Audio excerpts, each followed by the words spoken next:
हस्तमैथुन एक अष्टमैथुनों के अंतर्गत ही, और ये भयानक रोग है, भयानक रोग। इसमें संकोच की बात नहीं, जैसे डॉक्टर से संकोच नहीं, ऐसे शास्त्र और सदगुरुदेव ये संकोच का विषय नहीं।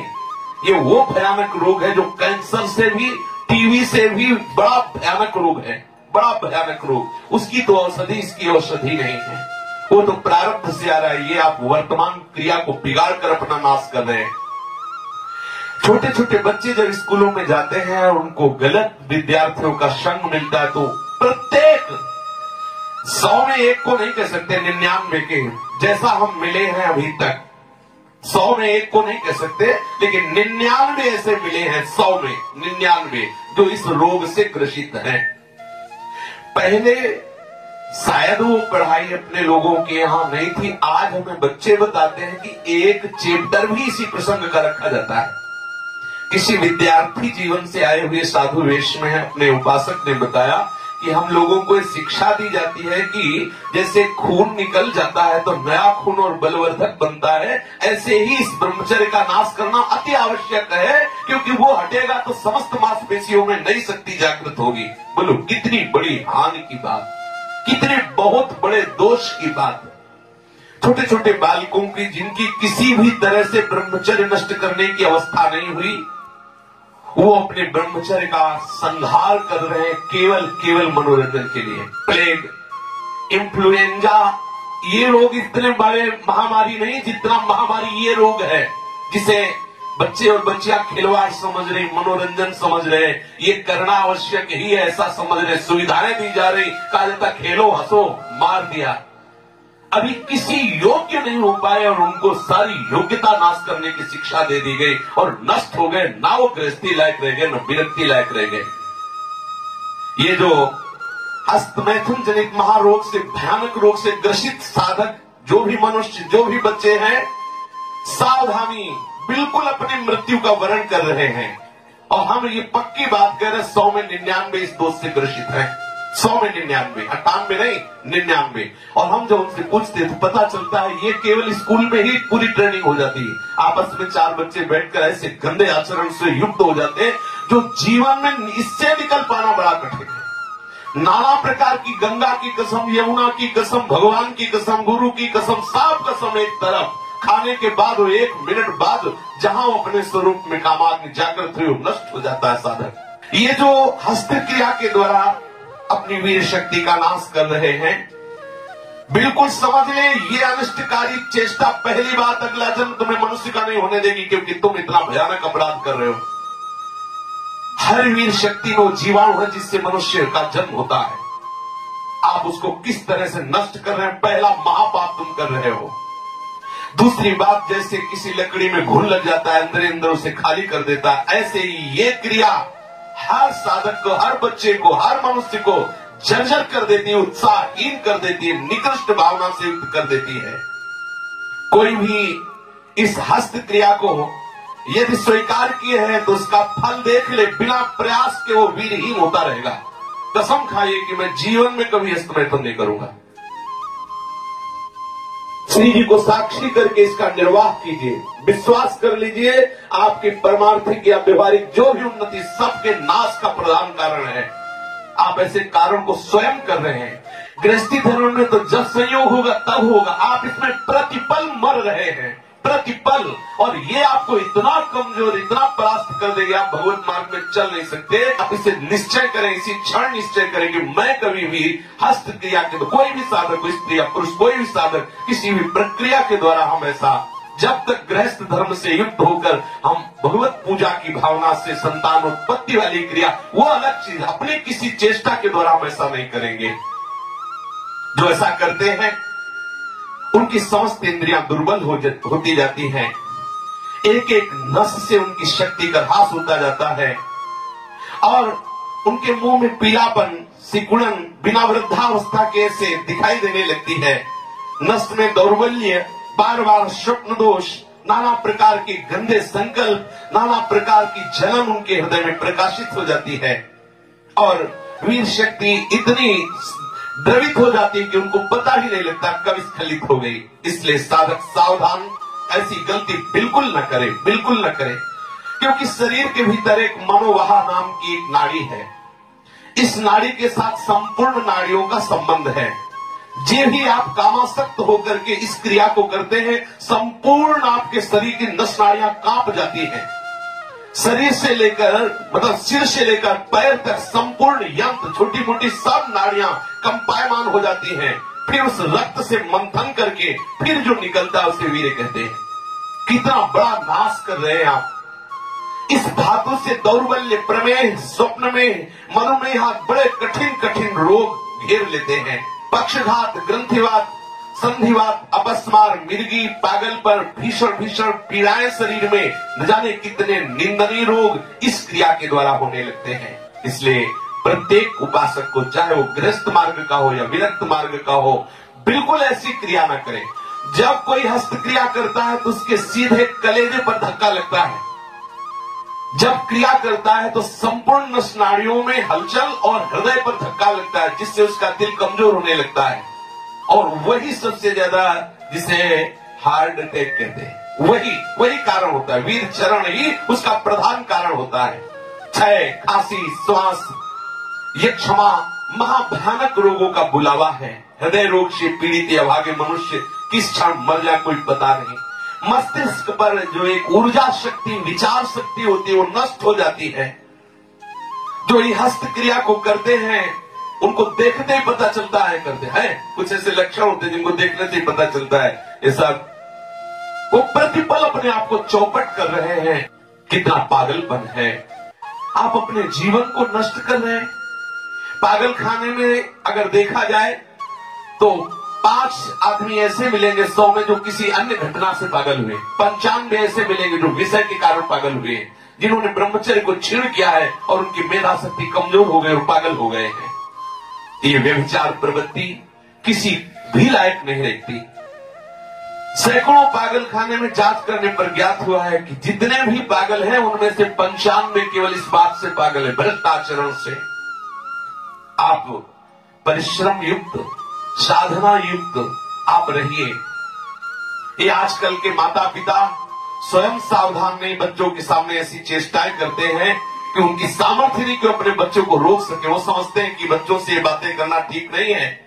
लेकिन आप समझिए, अगर बच्चों को आप एक छूट दे रहे हैं, आप उनका कितना जीवन नष्ट कर रहे हैं। उनकी आंख, नाक, कान, जिह्वा, वाणी, पैर, त्वचा सब कमजोर हो रहे हैं।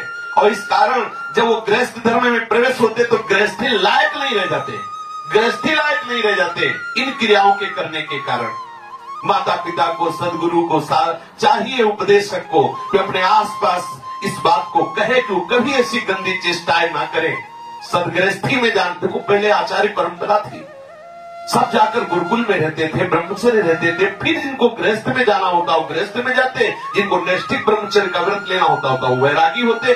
दोनों महान पुरुष बनते। वो गृहस्थी में जाकर धर्म पूर्वक चलते हुए पुनः वैरागी को धारण करता और विरक्ति में जाकर वो महापुरुष बन जाता है। दुर्बल चित्त इतना हो जाता है कि ना वो धर्म स्थान देखता है, न तीर्थ स्थान देखता है, न मंगल तिथि देखता है, न मंगलवार देखता है। बस अपनी वासनाओं का खेल खेलता रहता है। हजारों प्रतिज्ञाएं, हजारों धर्म चेष्टाएं सब व्यर्थ करने वाला ये महान दोष हस्त क्रिया, व्यभिचार प्रवृत्ति, इस पर अंकुश कीजिए, इसको आनंद मत मानिए। ये जो हस्त क्रिया के द्वारा शक्ति का नाश करते हैं, ये प्रतिक्षण काम से युक्त रहते हैं। इनके हृदय में वही चिंतन चलता रहता है। बालक अवस्था से लेकर के यौवन अवस्था तक देखिए आप, इनकी आंखों में देखिए, न तेज होगा न इनकी गंभीरता होगी, बहुत चंचलता, निस्तेज आंखें होगी, चेहरा पीला पड़, जब देखो तो ऐसा लगता है कि शर्मिंदा हो रहे हैं, मुंह छुपा रहे हैं, ऐसा लगेगा। पहला लक्षण है। दूसरा, कुछ इतने निठल्ले, ऐसे दिखावटी स्वभाव के, ऐंठ में, अकड़ में, गर्मी में रहते हैं। ये वीर शक्ति के नाश का लक्षण है। गंभीरता नहीं, शांति नहीं, उदारता नहीं, धैर्य नहीं है, वो अपने को बड़ा दिखाना चाहते हैं। ये सब उसके नाश के लक्षण हैं। जिनका चेहरा आनंद में, देखते ही हृदय में आकर्षण, ये ब्रह्मचर्य का लक्षण है। चेहरा देखो तो उजड़ा हुआ दिखाई देता है, लगता है बिना रोते हुए भी रो रहे हैं। वो सब सिकुड़ गया चेहरा ऐसा, जैसे किसी घर में आग लगा दो, इसके बाद दर्शन करो तो कैसा लगता है वो, ऐसे ही उसका चेहरा होता है जिसने अपने जीवन से खिलवाड़ किया है। जो स्वभाव से ही रुक्ष, चिड़चिड़ा, क्रोधी, बात बात पे एकदम रूखा, चेहरा पीला पड़ रहा, फीका पड़, वो चेहरा पीला प्रेम का नहीं, क्यों चेहरा प्रेम में पीला पड़, प्रेम में नहीं, यहाँ काम की बात हो रही है। मुख पिया आई फिर गई, बदल गए तन रंग, ये प्रेम का लक्षण नहीं, ये काम के लक्षण की यहाँ बात है। वो मुर्दा की तरह निस्तेज खिन्न छिन्न ऐसे ही घूमता रहता, कोई लक्ष्य नहीं, कोई उद्देश्य नहीं, बात बात में आलस्य, बात बात में गुस्सा। जो गालों में बिना कोई गुलाबी कुछ लगाए जो गुलाबी दिखाई देती है वो ब्रह्मचर्य की होती है, और जिनके ब्रह्मचर्य क्षीण हो जाते हैं, झाई पड़ जाती है। देखो देखने में लगता है क्योंकि बोले कितने को, बोले 18 के, 18 में तो उसकी दुर्गति हो रही, तो 28 और 48 में क्या होगा। जो काले दाग चेहरे में पड़ने लगते हैं, आंखें धसी नजर आती हैं, गाल पीले नजर आते हैं, नाक के आसपास काले काले दाग यहां ऐसे प्रकट हो जाते हैं, ये सब लक्षण हैं जो उन्होंने अपनी शक्ति का नाश कर दिया। सावधानी के द्वारा इस जीवन को आप बर्बाद न करें। जो 12 वर्ष की अवस्था के बाद से शुरू किया कर, 12 वर्ष हैं, कितने से बच्चे हैं, कितने चलना मुश्किल हो गया, चलना मुश्किल, तब कसम खवानी पड़ी। वो तो लक्षण पता है ना, तो कसम कि तुम्हें हमारी कसम, यदि हमें आप तनिक भी मानते हो, संत मानते हो, गुरु मानते हो, कसम खाओ आज के बाद ऐसा, तब उनमें चलने की सामर्थ्य आ रही। बच्चे हैं, खिलवाड़ हो गया, उनके लिए खिलवाड़ हो गया और अपने जीवन को नष्ट कर दिया। अभी 14, 13, 15, 18 ये अवस्था है। जो लोग ये कहते हैं ना कि खेलने खाने की अवस्था, वो थोड़ा सुन ले कि कौन सा खेल खेल रहे हो, क्या खा रहे हैं। ये खेलने खाने की अवस्था है, अरे ये वो अवस्था है जिसमें जो चाहो तुम बन सकते हो। जो इस वीर शक्ति का नाश करते हो, बिना बुढ़ापे के सारे लक्षण बुढ़ापे के उनमें होते हैं। कमर में दर्द है, चला नहीं जा रहा, थोड़ी चढ़ाई में हांफने लगे, अब अवस्था कितनी, बोले 18 की। इस अवस्था में तो मतलब दिशाएं भी कांपे, वो अवस्था है। अब तो दिखाई नहीं देता कोई जवाल, चित्त में कुचिंताएं, छाती में धड़कन, बिना भय के भयभीत हो जाना, थोड़े से भी दुख में ऐसा सोचना कि मैं आत्महत्या कर लूं, ये सब बातें उसी की कमी से हो रही हैं। ये महापुरुषों के अनुभव की झूठी झूठी बातों में एकदम घबरा जाना, कोई झूठी धमकी दे दे तो बस वो ऐसा लगता है अब क्या करूं, किसी कमरे में बंद हो जाऊं, अपने आप को प्राण हत्या करके बचा लूं, ऐसा मैं अपने शरीर को न, ये सारे के सारे लक्षण उसी में प्रकट होते हैं।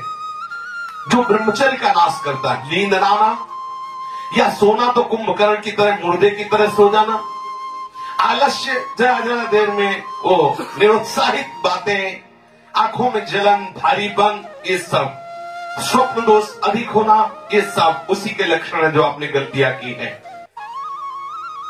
जो सावधान नहीं रहता, तो जब वो लघु शंका को बैठता है तो सबसे पहले वीर शक्ति का श्रवण, या सबसे बाद में, दोनों में जैसा अभ्यास हुआ, आप सोच में बैठे, लघु शंका में बैठे, तो सबसे पहले या तो वो गिरेगा या बाद में गिरेगा। आप सोचो उसकी कितनी बड़ी दुर्दशा है। वीर का पाचन नहीं होता, भोजन का पाचन, रस रस का पाचन, रक्त रक्त का पाचन, मांस मांस का पाचन, जो मज्जा, अस्थि और ये सप्तम धातु वीर का पाचन नहीं हो सकता। इसका पाचन ओज के रूप में होता है, तेज के रूप में होता है, महान शक्ति के रूप में होता है। जो संयम से चलता है, भगवत आराधन में चलता है, उसका एक अलग ही स्वरूप होता है, उसमें एक अलग उत्साह, अलग तेज, अलग ओज चमकता रहता है। सावधानी से, चाहे स्त्री साधक हो चाहे पुरुष साधक हो, दोनों को रक्षा करनी चाहिए, खिलवाड़ ना समझो। ये सप्तम धातु बनने में, एक बार के बनने में 30 दिन 4 घंटे लगते हैं, 30 दिन 4 घंटे लगते हैं। जब बहुत सुंदर भोजन सात्विक किया जाता है तो एक बार में संतानोत्पत्ति करने की जो सामर्थ्य वेद शक्ति में है, वो 30 दिन 4 घंटे में तैयार होती है, शास्त्रीय पद्धति के अनुसार, शास्त्र सिद्धांत के अनुसार। साधक सावधान रहे, इसे तमाशा न बनावे, इसे मनोरंजन न बनावे, इसे खिलवाड़ न समझे कि कोई देख नहीं रहा। आप जिस कार्य के लिए मनुष्य जन्म धारण किए, चाहे गृहस्थ हो चाहे विरक्त, उसके लिए अति अनिवार्य है आपको ब्रह्मचर्य रहना। ये जो हस्त प्रयास के द्वारा ब्रह्मचर्य का नाश करते रहते हैं, इनको बहुत सावधान हो जाना चाहिए। एक बार ब्रह्मचर्य नष्ट होने में 1.5 तोला सप्तम धातु नष्ट होती है, जो 30 दिन 4 घंटे में तैयार होती है। आप विचार कीजिए, 30 दिन 4 घंटे शरीर की नस नाड़ियों ने जो कमाया, उस सप्तम धातु को आप कितने मिनट में नष्ट कर रहे हैं? कितने बार 30 दिन 4 घंटे में एक बार कमाई हुई वस्तु को कितने बार नष्ट कर रहे हैं? आपकी क्या परिणाम दशा होगी, आप खुद विचार कर लीजिए। कठोर परिश्रम से 30 दिन 4 घंटे में तैयार होने वाली 1.5 तोला अमूल्य वस्तु जो भगवत स्वरूप है, आप उसे कहां बहा रहे हैं? कितनी मूर्खता कर रहे हैं? आप इसको सुनने में बोलने में संकोच लग रहा होगा। घोर पतन का रास्ता अंदर ही अंदर मन को आप दे रहे हैं। इसे मूर्ख नहीं कहा जाएगा, और क्या कहा जाएगा? जो इतनी कीमती वस्तु को केवल मनोरंजन के लिए बर्बाद करे, तन मन धन श्वास सबका नाश करने वाला। जैसे फूलों का इत्र, ऐसे ही संपूर्ण मनुष्य का सार ब्रह्मचर्य। एक एक रुपया आप जैसे बहुत कंजूसी से समेट के रखे, फिर कोई चुराने आवे तो आप दे देंगे क्या? ऐसे ही यदि आप ब्रह्मचर्य पर दृष्टि रखेंगे तो आपसे पापाचरण हो ही नहीं सकता।